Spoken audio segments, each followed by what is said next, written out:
Why do things happen the way they do? How do we bring our minds to a path of virtue and discipline?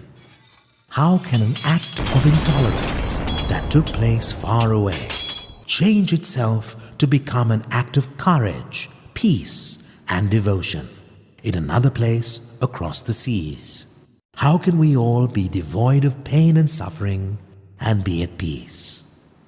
These are some of the questions that are explored in the book. Kalya Uditta Karunamurti, Galen Pibudana Karunamurtiya, or The Compassionate Buddha of the Rock, a book by Deshabandhu D. Iswaran.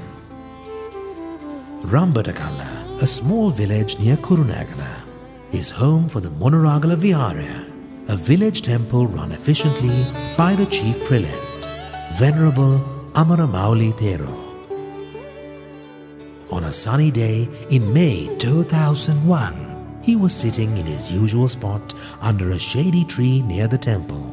He was waiting for the children leaving Sunday religious classes.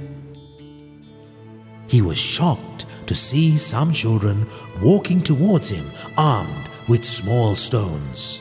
They had seen the famed Bamiyan statues of Afghanistan destroyed on TV and wanted to avenge the destruction by stoning mosques in the area. The Thero was shocked by these words. This was not how the youth of his village normally behaved. He calmed them down and explained the futility of revenge. The Buddha, he explained, would never have stooped to acts of violence. There are many good people in the world. An entire community cannot be blamed for the actions of a few somewhere else. He pointed to the large rock behind the temple. Let us build a timeless and monumental sky-reaching Buddha statue in our village. The whole world will look at this with awe and wonder and ask, was it the children of Rambadagala who erected this statue? This was the humble beginnings of the Rambadagala Samadhi Buddha Statue project. Venerable Amaramauli Thero, with the strength of meditation, devotion and determination, searched for ways to start this courageous project. He estimated that the statue would be over 50 feet in height, a task like which had not been undertaken for over 850 years in Sri Lanka. Armed with a simple printed picture of the image he had in mind, he knocked on many doors to seek assistance. Looking at the plain rock and the mammoth task ahead, many people questioned the viability of the project. The support he could get was meager in comparison to his needs. But he did not give up, and help came from many unexpected places. After searching for over a year, he stumbled upon the serene and beautiful temple of Rambada Hanuman, a temple constructed by the Chinmaya Mission of Sri Lanka, which at the time was headed by Mr. D. Iswaran.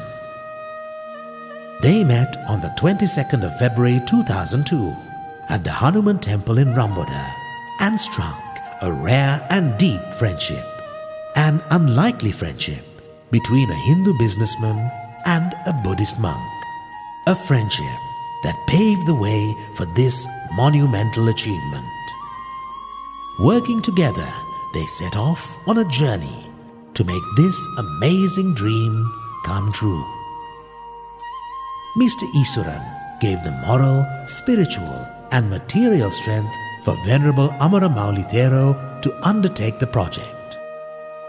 His first task was to introduce him to Padmasri Muttaya Sthapati, a sculptor of over 200 temples around the world.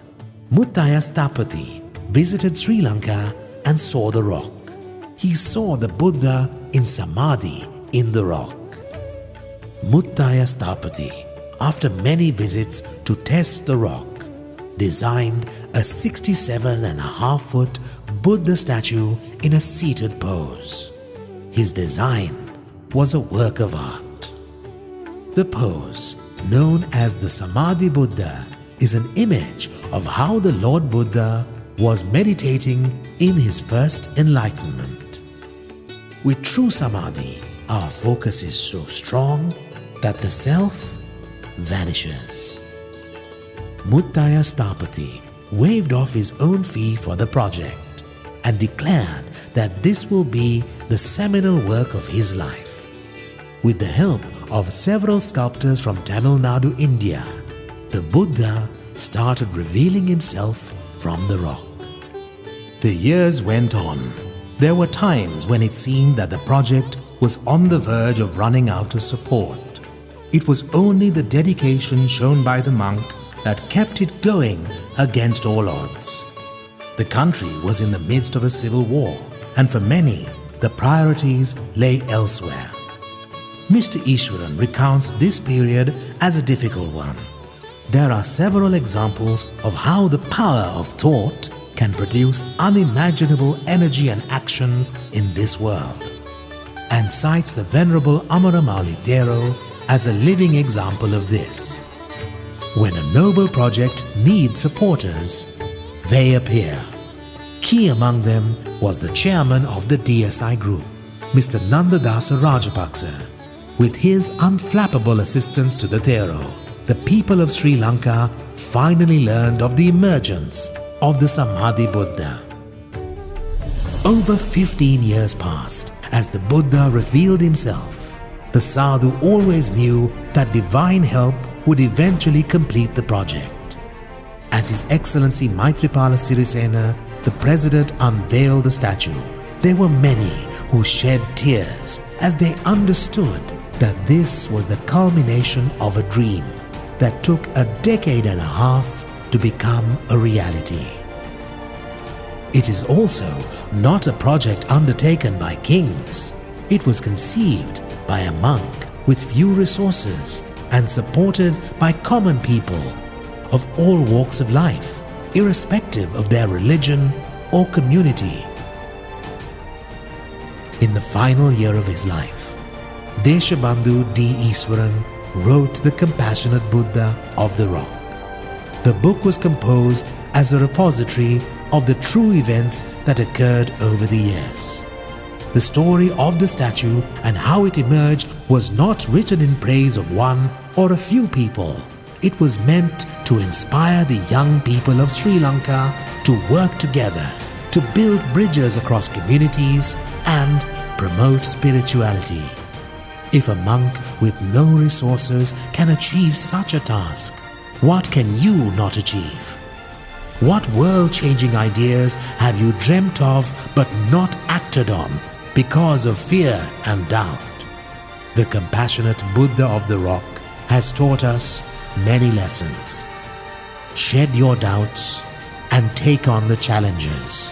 The world needs you. Anyone can achieve great things if they set their minds to it. We just need to focus as precisely as the Samadhi Buddha did in his quest for enlightenment.